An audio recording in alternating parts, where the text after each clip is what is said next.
Yorana, ici Raouli Gatien. Et aujourd'hui, je vais vous parler du livre Toxique, enquête sur les essais nucléaires français en Polynésie. Un livre paru le 10 mars 2021 de Sébastien Philippe et Thomas Status. Let's go.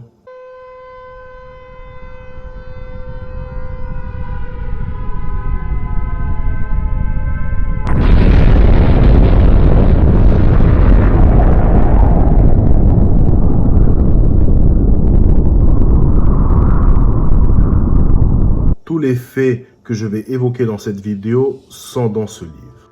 Ce livre est une enquête de 2 ans, sur base de documents déclassifiés par l'armée française.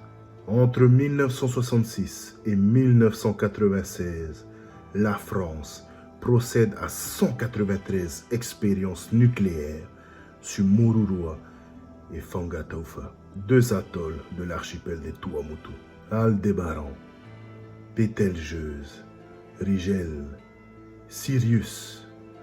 Chaque tir porte le nom d'une étoile visible depuis le ciel de la Polynésie.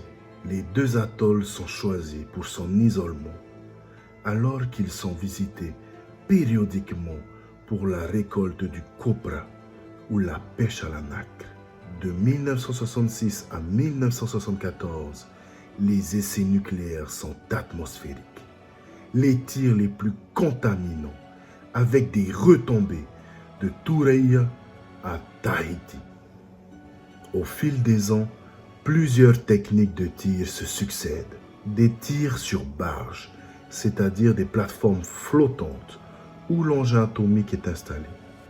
Des tirs sous ballon. La bombe accrochée à un dirigeable permet l'explosion dans les cieux. Et 3 fois la bombe sera larguée en conditions opérationnelles depuis un avion. Des tirs souterrains de 1975 à 1996. Sous terre, des puits de 100 mètres creusés par des foreuses sous le récif qui engendront un premier effondrement de l'atoll de Mururoa. De 1966 à 1974, plus de 90 000 âmes travaillent à l'organisation des essais nucléaires français. Prologue. 2000 pages d'archives inédites.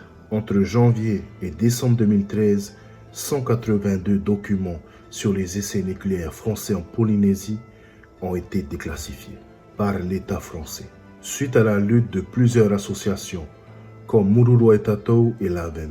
Des documents hélas utilisés marginalement par les journalistes et les chercheurs.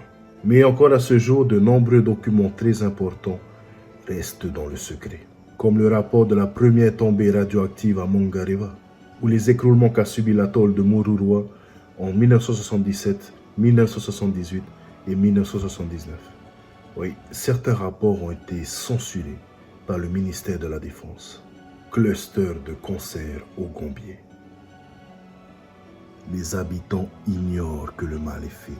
61 millions de becquerels par mètre carré atterrissent sur le sol de l'île après la bombe Aldébaran.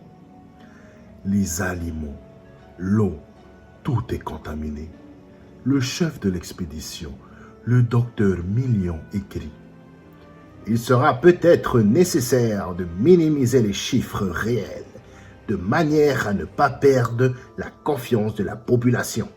Au Gambier, la maladie s'immisce au sein des familles, comme Yves Salman, qui a développé un carcinome, un cancer de sang. Son épouse, reconnue victime des essais nucléaires par le CIVEN, son voisin Outinio, cancer de la thyroïde. Un rapport officiel du gouvernement polynésien reconnaît un cluster de cancer au Gambier. Flambée de ciguatera. La ciguatera, connue aussi sous le nom de la gratte.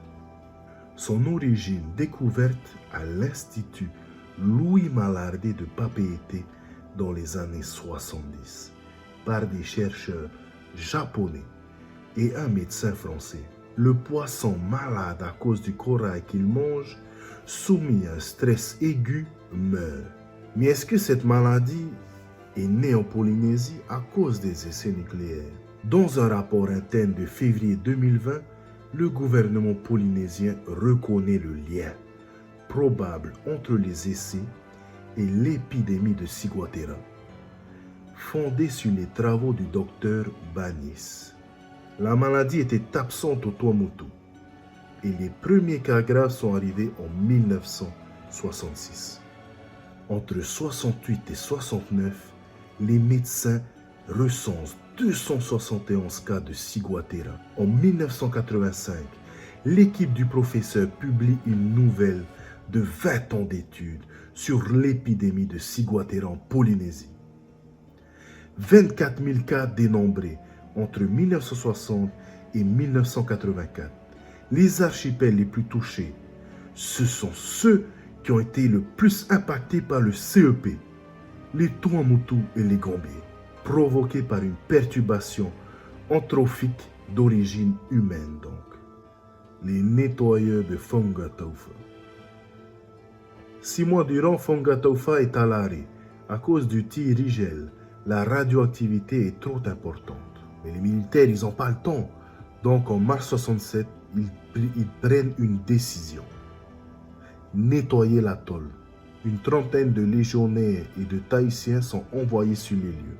67 000 mètres de carrés de bitume doivent être nettoyés de toute pollution radioactive. Une fois sur place, c'est un décor de film catastrophe qui s'offre aux Tahitiens et aux légionnaires. Buissons carbonisés, des particules radioactives sur le sable. 2 mois durant, les décontaminateurs travaillent sans relâche, 6 heures par jour, pas plus, tellement le niveau de radiation est important. Karcher, mais aussi balai, pelle ou encore de l'acide chlorhydrique sont les outils de travail de ces hommes. 1967, plusieurs zones de l'atoll n'ont pas pu être décontaminées. Les travailleurs sont exposés à une radioactivité de 500 RM, estime le SMSR. Un raté français au détriment de la vie, de la santé d'une trentaine de personnes. Le tir aux 110 000 victimes potentielles. 17 juillet 1974, l'un des tirs les plus contaminants de l'histoire est sur le point de se dérouler. D'après les calculs basés sur des informations inédites et les données météorologiques, le 41e essai nucléaire français aurait des poussières radioactives transportées par les vents à plus de 1000 km de Morurua et aurait atteint Tahiti avec ses 80 000 habitants. Tandis que l'armée pensait qu'il se dirigerait vers Tureia et Ha. L'armée française est au courant des risques encourus par la population de Tahiti, mais décide de se taire pour le secret. Le 19 juillet 1974, des pluies accompagnent les particules qui retombent plus rapidement. Des pluies toxiques. Près de 110 000 personnes sont exposées ce jour-là à la radioactivité. Secret, mensonge, négligence sont des mots forts qui résument la campagne de l'État français avec les essais nucléaires en Polynésie. L'État couvrerait encore beaucoup d'informations qui sont restées dans le secret confidentiel, ce qui empêche de nombreuses victimes d'avoir accès à des connaissances et des informations qui leur permettraient de reconnaître leurs préjudices. Le mensonge tout d'abord.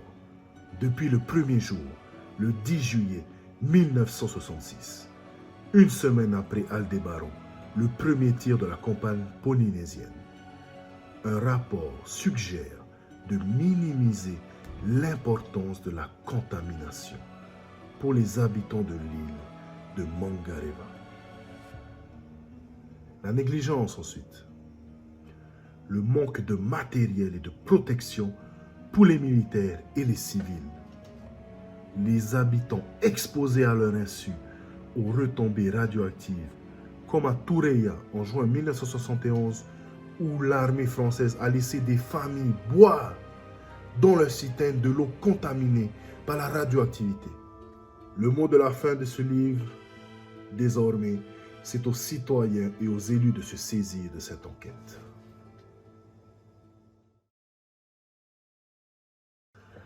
Voilà tout le monde, je vous ai résumé en quelques parties toxiques, mais je n'ai pas abordé tous les sujets présents dans ce livre. Par exemple, vers la fin du livre, on parle du combat des descendants de ceux qui ont été touchés par les essais nucléaires et plein d'autres chapitres où on parle des militaires, par exemple, et leur combat de maintenant. Mais j'ai plus voulu aborder les Polynésiens dans cette vidéo.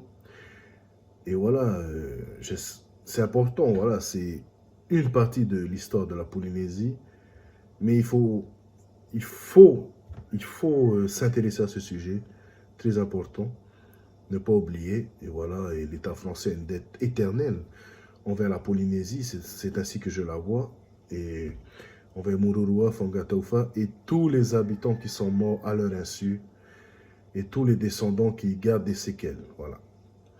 Donc, bon courage à toutes ces personnes et bien sûr aux militaires qui, eux non plus, on voit dans le livre, ils ne savaient pas. Ils allaient, par exemple, ils allaient sur leur navire, leur bateau, ils étaient en slip, ils allaient laver les particules radioactives, à l'époque, on ne pouvait pas savoir. C'est pas comme maintenant. Même les militaires qui étaient présents, c'était des victimes. Donc voilà où nous a conduit cette course au nucléaire, une course inhumaine qui fait encore des victimes aujourd'hui, qui meurtrit la Polynésie.